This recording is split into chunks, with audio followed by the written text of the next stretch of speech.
Husband music director हैं और वो यहाँ मुंबई में, क्योंकि दिल्ली में म्यूज़िक से रिलेटेड उतना प्रोजेक्ट्स मतलब थे वहाँ पे भी, बट यहाँ तो हब है, तो वो निकल पड़े।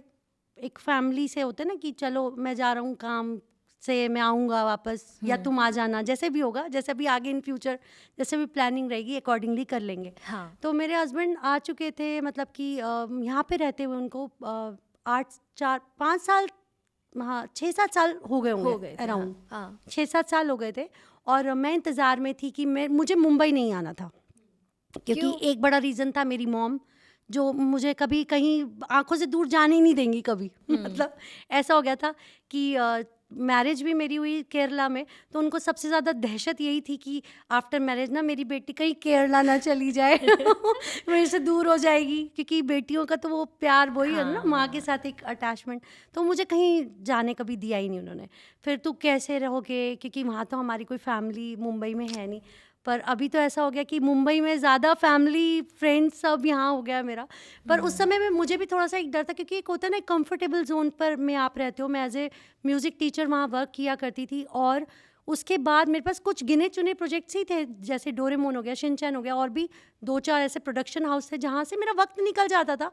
इससे ज़्यादा कभी मैंने उम्मीद रखी भी नहीं, कोई चाह रखी भी नहीं कि एक कंफर्टेबल लाइफ चल रही है, कंफर्टेबल जोन में आप हैं। आप सुबह में जा रहे हैं स्कूल, 7 o'clock पहुँच रहे हैं, टीचिंग में हैं, बच्चों को म्यूज़िक सिखा रहे हैं, और फिर 2:30 3:30 के आसपास आप फ्री हो रहे हैं, घर आके लंच करके आप फिर से आप अपने डबिंग लाइन में जा रहे हैं, जो कि बड़ा अच्छा स्मूथ चल रहा था मेरा। तो मैं इस रीज़न से भी मुंबई नहीं आना चाहती थी कि नए सिरे से, एक तो मॉम से दूर होना पड़ेगा, फिर नए सिरे से क्या शुरू होता है कुछ नहीं पता। पर मेरी एक वेल विशर है जो मेरे हस्बैंड भी जानते हैं उनको, तो उन्होंने बोला कि भाई आप ही समझाओ, आप पूछो क्या कैसे कर सकते हैं, क्योंकि उनका काफ़ी बोलबाला शुरू से ही रहा है। मतलब स्ट्रगल उन्होंने भी किया है, बट शुरुआत में, उसके बाद काफ़ी अच्छे वर्क किए उन्होंने, प्रोजेक्ट्स अच्छे अच्छे किए। तो उनसे पूछा गया कि भाई आप उनको ऐसा माइंड बनाओ कि यहाँ पे भी काम की कमी नहीं है और सब सही हो जाएगा। तो मेरी जो वेल विशर है उन्होंने बोला हाँ हाँ पारुल आ जाओ, अच्छा है, सब कुछ बढ़िया है, मज़ेदार है। मैं इतनी देर से सोच रही हूँ कि अभी आप किसी का नाम लोगे मेरी बात हो रही अब है। वो ये ओके। जो जिनका मैं नाम लेना चाह रही हूँ सामने ही बैठी है मेरे और नो डाउट उन्होंने मुझे मदद भी बहुत की, मुझे नंबर्स दिए, पारुल दी आ जाओ मुंबई में बहुत काम है, आ जाओ। मुझे ना तो पता है सबसे ज्यादा ये फील होता था कि सर यहाँ पे है हाँ, और आप और बच्चे वहाँ और पे ये हैं। बात तो मुझे भी बहुत फील होती थी कि सर हाँ। यहाँ पर हैं और मैं वहाँ पर हूँ तो मुझे भी आना ही था, बट वो हाँ। हिम्मत सी जिसे कहते हैं ना बन नहीं रही थी। तो इन्होंने ही मुझे बोला पारुल दीदी आप आ जाओ, यही है मुझे यहाँ बुलाने वाली। हाँ। तो उन्होंने बुलाया और मैं आ गई। हाँ। फिर मैंने कहा अब सोनल ने कौन कह से दिया। साल में आए थे आप? मैं आई हूँ, मेरी बेटी हुई है 2016 में, मैं 2017 के आसपास, मैं 2017 मिड में आई हूँ मैं। और उसके बाद मुझे लगा कि काम तो एकदम जैसे कि मेरा शुरू था, दिल्ली में काफ़ी काम कर रहे थे, जैसे कि अब दिखाया भी आपको, बहुत काम किया दिल्ली में, तो यहाँ पे भी वैसे ही चलेगा। हाँ, मैं वही बोलने वाली हूँ आपको कि एक्चुअली ना जब आप दिल्ली से यहाँ पर आए तो आप बहुत काम कर रहे थे दिल्ली में, लेकिन मुंबई में जब आप आए तो वैसा नहीं हुआ जैसा हम लोगों ने सोचा था और जैसा प्लान किया था वैसा कुछ भी नहीं हुआ।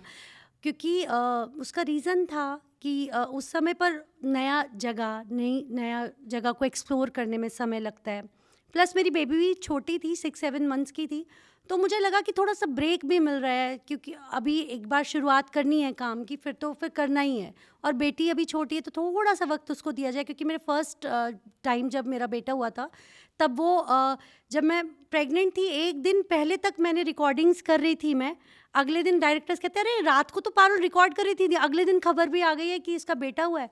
मतलब बेटे के टाइम से भी मैं इंडस्ट्री में थी, वर्क कर रही थी, और बेटी के टाइम पे भी ऐसा हुआ कि जब वो 7 डेज़ की हो गई थी, 10 डेज़ की हो गई थी, तब मैं उसको लेके, वो कीड़ा ऐसा था ना कि रिकॉर्डिंग का काम करना है, एक अपने काम से इतना अटैचमेंट थी कि भाई फैमिली जैसे हैं सारे मेरे डायरेक्टर्स वगैरह जो भी थे, वो सबको मैं भैया ही बोलती थी, तो सब जगह बेबी को लेके जाना, रिकॉर्डिंग करना, बहुत मज़ा आता था। तो वो समय बीता है वैसा मेरा कि मैंने बच्चों को लेके गई, काम किया, और पता ही नहीं चला कि बच्चे भी मतलब मेरे काम के बीच में कभी कोई तकलीफ़ नहीं हुई मेरे बच्चों को लेकर या मेरी फैमिली को लेकर। काफ़ी सपोर्ट रहा मेरे हस्बैंड का, मेरे बच्चों का भी मतलब बहुत अच्छे से मैनेज हुआ, टचवुड। अभी भी मैं बहुत अच्छे से काम कर रही हूँ, पर क्योंकि जब मैं मुंबई से यहाँ आई थी और जैसा सोच के चली थी, दिल्ली से यहाँ दिल्ली आए से, हाँ दिल्ली से यहाँ मुंबई में आई थी और जैसा सोच के चली थी वैसा नहीं हुआ। तो 2017 में मैं आई थी और थोड़ा टाइम भी लगा मुझे। नई जगह है, नाम ही नहीं क्या था, कौन सा पाड़ा करके ऐसे कुछ, अभी भी नाम मुझे याद नहीं है। कांचपाड़ा, हाँ, साकीनाका। कांचपाड़ा, साकीनाका, घाटकोपर, ये नाम है बड़े बड़े बड़े भारी भारी नाम है।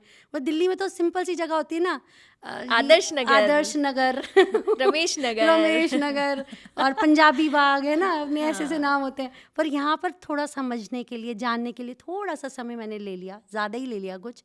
और जब तक पता चलता रहा कि कहाँ क्या कुछ रिकॉर्डिंग होता है, मतलब थोड़ा स्लो ही थी उस समय पर मैं, शायद बेबी छोटी थी या थोड़ा नई जगह का, कभी क्योंकि बाहर कभी आई निकली नहीं थी मैं, तो उस समय थोड़ा सा मुझे लगा कि काम नहीं था, ना के बराबर। इतना डिप्रेशन, क्योंकि आप एक आर्टिस्ट हो और बहुत सारा काम आप करते आ रहे हो और यहाँ के सडनली आपके पास कुछ नहीं है।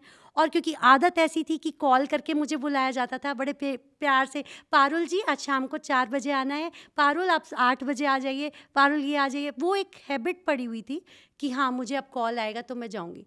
पर यहाँ उसके बिल्कुल अपोजिट था। यहाँ ना मेरे पास कोई कॉल आ रहा था, ना मेरे पास कोई काम था, और डिप्रेशन साथ में, क्योंकि एक नई जगह पे एक्सप्लोर कर रहे हैं। मतलब बहुत डिफ़िकल्टी उस समय मैंने झेली। तो कई बार ऐसा लगा, हो सोनल ने तो कहा था यहाँ बहुत काम है पर कुछ भी नहीं मिल रहा है।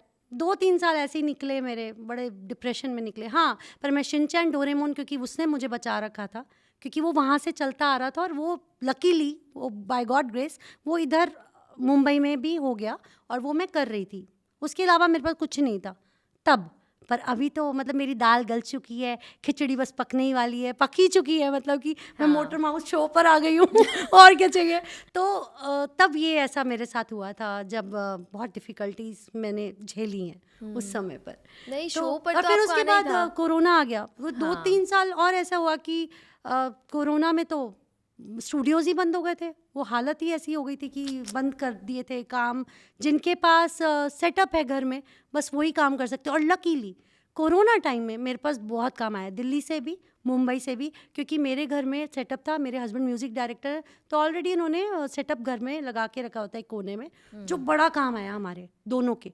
हमने बहुत काम किया। मैंने कोरोना टाइम पे मेरा काफ़ी अच्छा काम चला मेरे हस्बैंड के साथ में, जब उस समय पर लोगों के पास काम नहीं हुआ करता था, और उस समय पर हम लोगों के पास काफ़ी काम था।